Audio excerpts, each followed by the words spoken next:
Hello everyone, आज हम पढ़ने वाले क्लास 12th केमिस्ट्री का इंपॉर्टेंट चैप्टर फर्स्ट जो विलियन चल रहा है, जिसमें हमारे इंपॉर्टेंट फॉर्मूले दे रखे हैं कि जो आने वाले इंपॉर्टेंट मोस्ट इंपॉर्टेंट फॉर्मूले इनसे हम अंकित प्रश्न को सॉल्व कर सकते हैं। तो सबसे पहले दे रखा हमारा द्रोमन, क्या दे रखा है? द्रोमन प्रतिशत क्या कहलाता है आपका? तो स्टूडेंट दे रखा है इसमें डब्ल्यू बटे दे रखा है W plus W B into 1000 दे रखा है। तो आपकी प्रतिशतता क्या कहलाती है? पहले हम देखेंगे प्रतिशतता क्या कहलाती है। प्रतिशतता किसी विलियन का क्या है? ये एक विलियन है, इस विलियन का 100 भाग क्या है? इस विलियन का 100 भाग विलय के भागों की संख्या के बराबर होता है। क्या होता है? विलय के भागों की संख्या के क्या होता है? ये बराबर होता है। क्या होता है? बराबर होता है। और वही क्या कहलाता है? हमारा प्रतिशतता कहलाता है। कह सकते हैं कि प्रतिशतता विलयन के 100 भाग में विलय के भागों की संख्या को हम क्या कह सकते हैं? प्रतिशतता कह सकते हैं। उसी प्रकार भार प्रतिशत की बात करें या द्रोमन प्रतिशत की बात करें तो द्रोमन प्रतिशत क्या कहते हैं? विलयन के क्या दे रखा है? विलयन के जो 100 भाग क्या रहता है? 100 भाग के विलय के भागों की जो संख्या रहेगी वही क्या कहलाएगी? आपकी द्रोमन प्रतिशतता।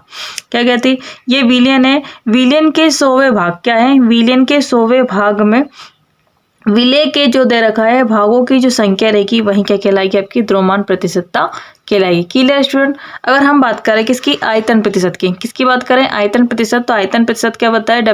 वी ए बटे दे रखा है V A plus V B और इंटू 1000 दे रखा है। तो आयतन प्रतिशत की बात करें तो विलियन के 100 भाग क्या दे रखा? कोई विलियन है, इस विलियन के 100 भाग, ठीक है, इस विलियन के 100वें भाग का आयतन क्या दे रखा है? आयतन। आयतन किसमें? वी में। आयतन के विलय के भागों की जो संख्या रहेगी वही क्या कहलाएगी? आपकी आयतन प्रतिशतता। क्या कहलाएगी? आयतन प्रतिशतता कह सकते हैं। तो विलयन के 100वें भाग में किसमें? 100वें भाग के आयतन में विलय के जो भागों की जो संख्या रहेगी वही आपकी क्या कहलाएगी? आयतन प्रतिशत कहलाएगी। Clear student?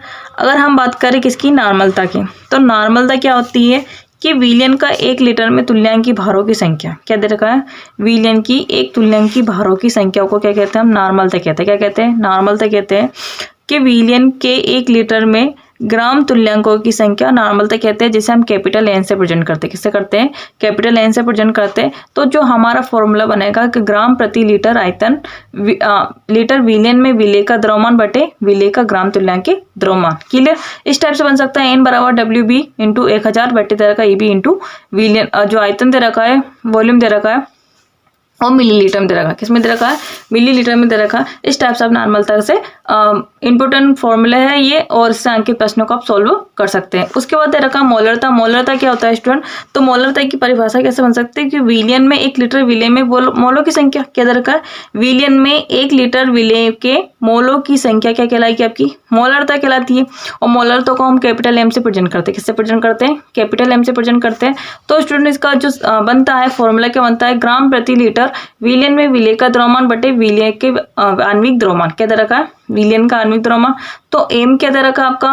मोलरता को प्रेजेंट करता है एम को, एम से डब्ल्यू भी दे रखा है और बटे क्या दे रखा है? एम बी अनुभार दे रखा है। और इसी प्रकार से हम दे रखा है कि 1000 बटे विलयन का आयतन में मिलीलीटर में कितने है?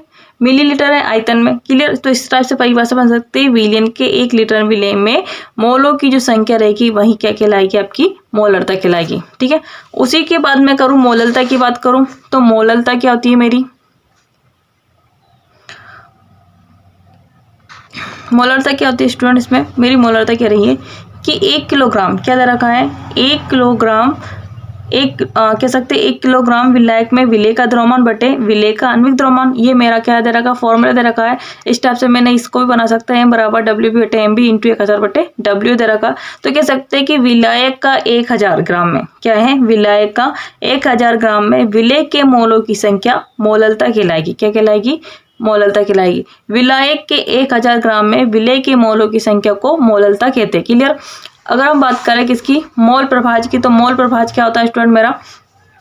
तो कह सकती हूँ कि किसी पदार्थ के मोलों की संख्या क्या है? किसी पदार्थ की मोलों की संख्या उस विलयन में कुल मोलों की संख्या के अनुपात को क्या कहते हैं? मोल प्रभाज कहते हैं। क्या कहते हैं? मोल प्रभाज कहते हैं। और स्टूडेंट मोल प्रभाज को व्यक्त करने के लिए हम क्या लगते हैं? एक्स का क्या इसको करते हैं? एक्स बी का उपयोग करते हैं। किसका करते हैं? एक्स बी का उपयोग करते हैं। तो स्टूडेंट हम बना सकते हैं इसके लिए समीकरण अब मोल प्रभाज के लिए। तो मोल प्रभाज 1 से जो आपका दे रखा है विलायक के लिए क्या चलता है आपका? Na/Na+Nb, और विलय के लिए क्या चलता है आपका Nb/Na+Nb चलता है। क्लियर? ये मोल प्रभाज के लिए दे रखा है, तो इसकी परिभाषा बन सकती है कि किसी विलयन के विलय तथा विलयन के मोलों की संख्या का अनुपात विलायक का मोल प्रभाज विलायक और विलयन के मोलों की संख्या का अनुपात मोल प्रभाज कहलाता है, जिसे हम x से प्रेजेंट करते हैं। किससे प्रेजेंट करते हैं?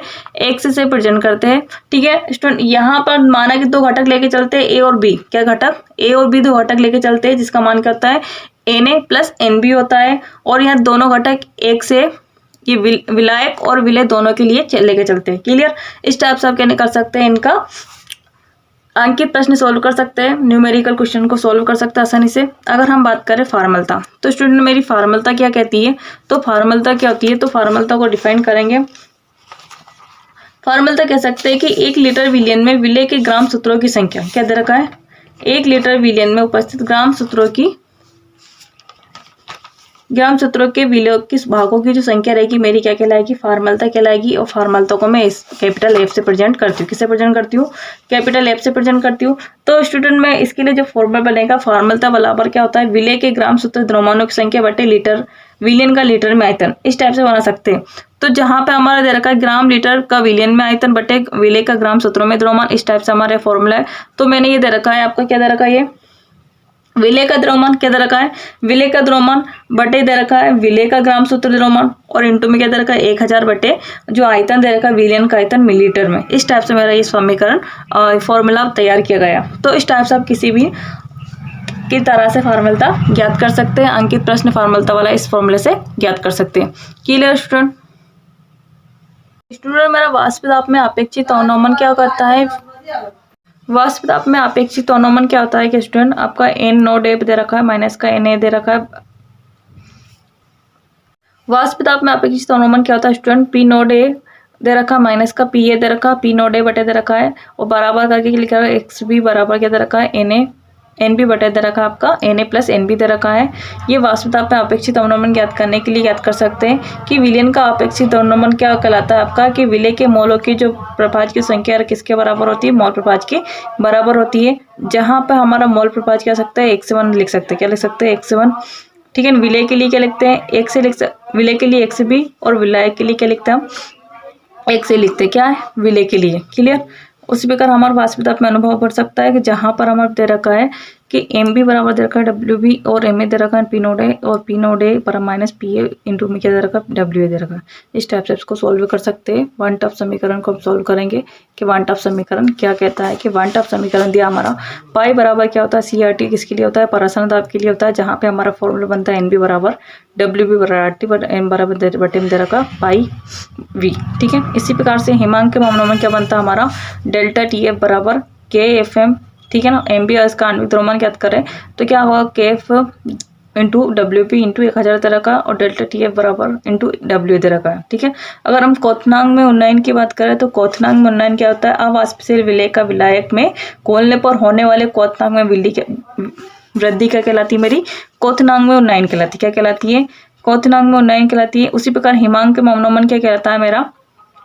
अवाष्पशील विलय में विलायक के मोलों विलायक में घुलने पर होने वाले हिमांक में कमी, हिमांक में जो कमी आती है वही कहलाती है हमारी हिमांक में अवनमन कहलाती है। और जहाँ पे आपका KF क्या कहलाती है? मोलल का हिमांक क्या कहलाता है आपका? मोलल का हिमांक में अवनमन कहलाता है। और M क्या होता है आपका? मोललता कहलाती है। क्या कहलाती है? मोललता कहलाती है। इस टाइप से हमारा फॉर्मूला बनता है। क्या बनता है? डेल्टा TF बराबर KFM। ठीक है। इसी से आप मोलल हिमांक भी ज्ञात कर सकते हैं। क्या ज्ञात कर सकते हैं? हिमांक, मोलल हिमांक। तो मोलल हिमांक क्या कहलाता है आपका? 1000 ग्राम विलायक में 1 मोल विलय के घोलने पर होने वाला हिमांक अवनमन। ठीक है। इसी को क्या बोलते हैं? मोलल हिमांक अवनमन कहते हैं। Clear student? आपको अगर क्वथनांक उन्नयन में बात करें तो क्वथनांक उन्नयन क्या कहता है आपका? अवाष्पशील विलय को क्या है? अवाष्पशील विलय को विलायन में जो दर का विलायक में घोलने पर होने वाले क्वथनांक में वृद्धि क्या कहलाती है मेरी? क्वथनांक में उन्नयन कहलाता है। अगर स्टूडेंट में बात करूं जहां पे हमारा दे रखा डेल्टा TB बराबर KB इंटू M दे रखा है, तो यहाँ पे M क्या होती है मेरी? मोललता होती है, और KB क्या होता है मेरा? मोलल उन्नयन नियतांक होता है। क्या होता है? नियतांक होता है। अगर मोलल उन्नयन नियतांक की बात करूँ तो क्या होता है? यहाँ 1000 ग्राम में क्या दे रखा है? 1000 ग्राम में विलायक में 1 मोल विलय घोलने पर होने वाले क्वथनांक में उन्नयन क्या कहलाएगा मेरा, मोलर लुनाई नियतांक कहलाता है। Clear student. अगर हम बात करें पीपीएम, पीपीएम क्या आता है, तो पीपीएम के बारे में डिस्कस करते हैं स्टूडेंट कि पीपीएम क्या आता है। क्या पीपीएम की जो सांद्रता किसी विलयन के जो घटक ए की पीपीएम में सांद्रता कहलाती है, जिससे हम निकाल सकते हैं इसको घटक ए का द्रव्यमान बटे विलयन का कुल द्रव्यमान इंटू 10⁶। ये किसके लिए निकालते हैं, किसी विलयन घटक ए की पीपीएम की सांद्रता के लिए इसका यूज करते हैं। ठीक है। वन टॉप गुणांक के कारण अनुसंख्यिक गुणों का समीकरण दे रखा है, इससे संशोधित मान दे रखा है, आपका कर सकते हैं इसको सॉल्व कि हाफ वन टॉप जो समीकरण दे रखा, क्या दे रखा है, वन टॉप समीकरण। तो इसके लिए पहले अगर वन टॉप गुणांक की बात करें, हम क्या करें, वन टॉप गुणांक की बात करें तो वन टॉप गुणांक क्या होता है आपका अनुसंख्यक गुण का प्रेक्षित मान बटे में क्या दे रखा, अनुसंख्यक गुण का सामान्य मान होता है। ठीक है। हम जानते हैं कि अनुसंख्यक गुणधर्म आणविक द्रव्यमान के व्युत्क्रमणपात होता है, और वन टॉप गुणांक को इस प्रकार से भी लिखा सकता है कि आई बराबर क्या लगता है, सामान्य अणु का द्रव्यमान और प्रक्षेपित अणु का द्रव्यमान। तो इस टाइप से समीकरण देकर और आप आसानी से इसको सॉल्व कर सकते हैं वन टॉप गुणांकों को। ठीक है। आई होप आपको क्लियर होगा, और ये इंपॉर्टेंट फॉर्मूले देखे इससे आप आसानी से सॉल्व कर सकते हो। Clear student, thank you. ये आपके इंपॉर्टेंट है, इससे आप आसानी से इसको सॉल्व कर सकते हो। Thank you so much.